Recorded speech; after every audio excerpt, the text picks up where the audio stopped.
Okay, for today's video is sasakyan ng jeep at ipapakita ko sa inyo ang itsura ng kalsada na madadaanan natin. So it's a wireless tawag nito, wireless na kalye, no? Or underground cabling system. So Davao City pa lang talaga. Davao City ang pinakauna nakagawa ng ganito.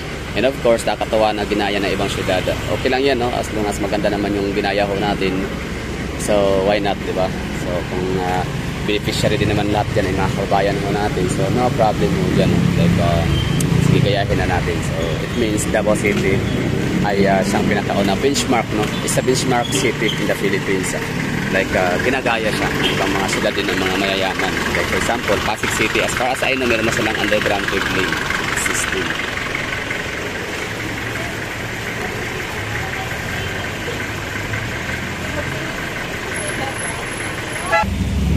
Okay, sibog-sibogi, isbog-isbogi, tikit-tikiti, sikit-sikiti, atras-atrasi. So, yun ang nakasakit tayo ng jeep. Multi-cab actually, hindi also masyado yung jeep dito sa Davao City. Except sa mga long distance like Panabo City, Torel, Togbok, Mintal. Pero yung mga jeep dito, uso-uso din no? Yung iba rin yung itsura. Mabilisan. Pang uso-uso yung biyahe to the moon, to the heaven. Ganun. Kung meron tayong mga jeep na malalakas na makbo papuntang Kogyo, Padilla, and Antipolo, galing sa Aurora, Cubao, meron na tayong mga oso-oso na coming from Davao City, Rojas, all the way to Torel, Davao City, and Togbok, no? Mga kaskasero ang mga driver dyan ng araw. Ngayon hindi na kasi marami nang namatay at siyempre pinagbawal na dito ready kung ang mga ganong ori ng pagpapatakbo. Kaya nag-i-exist or nakagawa sila ng mga speed limit dito ng mga ordinances, no? Para maiwasan yung okay, so yun ang pati lang, pakita lang natin yung kalsada ng Davao City, napakaganda. So kahit paano mga taga-Davao na matagalan ko dati dito yung itsura ngayon. So iba na siya sa noon. Kasi alala ko dati ba may kabataan years, no, in the 90s. Siyempre dami kong mga pagawat ng kuryente. Tapos parang two-way din pa to dati. So, ngayon naging one-way na siya. So this is okay naman, very good na ginawa siyang one way at least hindi na siya ganun ka sikip pa. So napaka smooth ng biyahe, napaka smooth ng traffic situation sa lugar na to. So underground cabling system, mataas to, mahaba-habang kalye. Pero kami apat na ino. So maliit na portion ng Quezon Avenue na noon ay Magallanes. Nakapagod to. Kitchen na yun, Magallanes noon. Kasi binabago-bago pa yan. Pero sige na, kitchen na siya ngayon. So doon na tayo sa pinaka-formal at pinaka-official na. So dati Magallanes Street especially kitchen na siya ngayon. Ito naman si Recto. Dati naman itong Claveria. Ngayon ginawa na siyang si Recto. So official, sige, si Recto Street. Alright, at dito nagtatapos yung si Recto Street, underground cabling system. Galing, may paano na dito, sa bagong establishment. So dito natatapos yung same recto. So we are now traversing the Ramon Magsaysay Avenue kung saan underground cabling system din siya. Wala kang kitang gawad ng kasi diba nang napaka high pace ang talaga tingnan. Nakakapula siya masakit sa mata, unlike sa ibang mga syudad pa na or unlike sa ibang mga area ng ibang mga syudad sa Pilipinas na puro gawad ng kuryente, salasalagot ng mga wiring. Yan naman pala, pwede naman pala ipalinis yun. For example, sa Japan kasi, Japan, no? And some part of Divisoria sa Manila. So parang bilis ang dali na patry pagawa yun na electric, tanggalin yung mga salasalagot ng mga wirings. Parang electric tanggalin or kaya ayusin. Yung parang slider waves ko. So dito sa Davao City, hindi lang sa inayos or inarrange yung mga gawad ng community. Hindi sinanggal talaga siya. Pinaon sa ilalim ng so that's why underground cabling. So syempre, noong una, Davao pa lang, masasabi natin Davao na nakagawa niyan. Pero ngayon hindi na Davao nakagawa. So it's Pasig City. Siyempre, may mga hunghang naman dyan ngayon na magkukomento na meron daw BGC, nauna daw ang BGC. nauna daw ang CBD, nauna daw ang IT Park ng Ayala IT Park, left. Diba mga tanga yan, mga bobo na alam mo yun, private ano yun eh, private sectors yun eh, private company, private sectors eh, hindi po siya pwedeng i-credit mula sa, ibig sabihin yung ano, pagiging underground cabling system.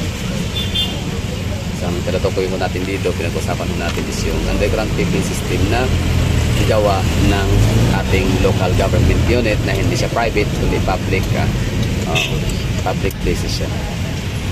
So gaya nito, pampublikang lugar to dito, itong daanan mo natin.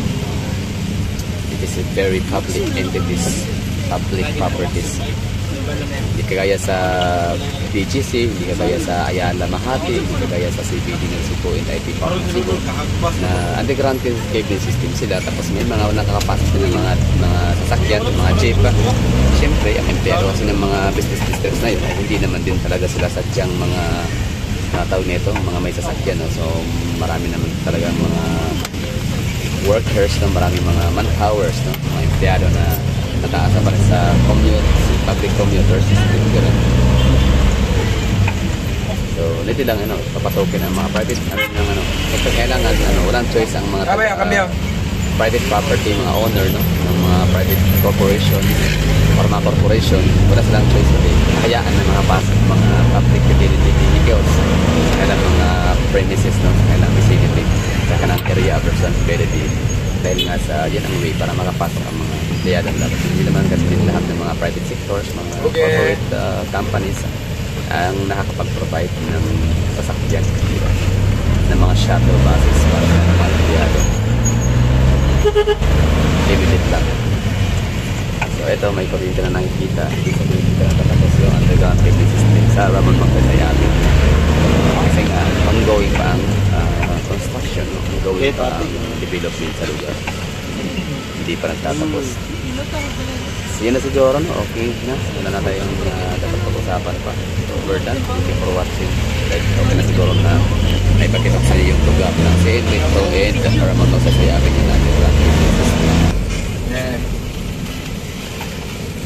So ngayon, hindi man to rare footage kasi marami na tayong mga footages dito na kuha natin ang Ramon Magsaysay Avenue na napakadaming mga overhead wires. Overhead wires. So the moment na maibaon na dito mga gawad ng kuryente sa lugar na to, tulo. Meron tayong makakompare, i-differentiate na ko natin. Like Ramon Magsaysay Avenue before and after. Before nung meron pang mga mga electrical wires, mga gawad ng kuryente, overheads, and after na wala na. So, makakompare natin. Like nakakamiss lang, like hindi natin kasi alam na kung ano itsura, pero dahil sa mga ganitong mga documentary, maalala na, okay, yan pala itsura ng dati, ng Candy. Pangit pala. Dami mga salasalabit ng mga kuryente. Ngayon, wala na. Anyway, so sige, tuloy pa natin, no? Siguro isagad natin tong video hanggang sa tayo ay bumaba.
Itong baha na to dito na nakikita ko ninyo is part po yan ng ano, high tide.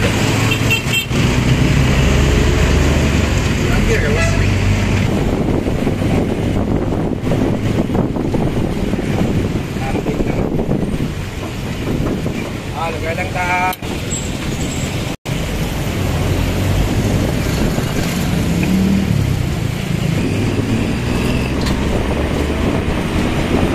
Ako ba kayo mga vlogger po na? Ano kayo lagi mo ba? Vlogger.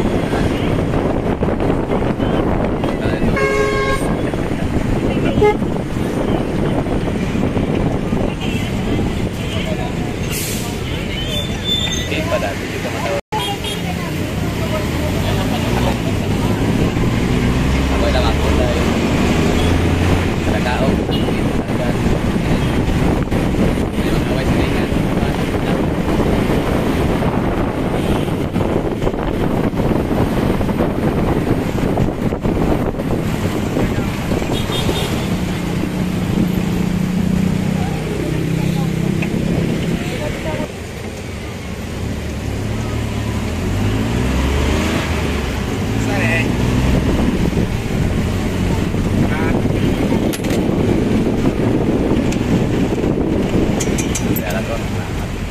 Alright, nasa na tayo. Thank you for watching. Sana nagustuhan nyo yung ano natin, biyahe, no? Gusto nyo para kayong sumakay na ng jeep, no? Galing. So, that would be all. Thank you for watching. Ayan, bye-bye and ingat.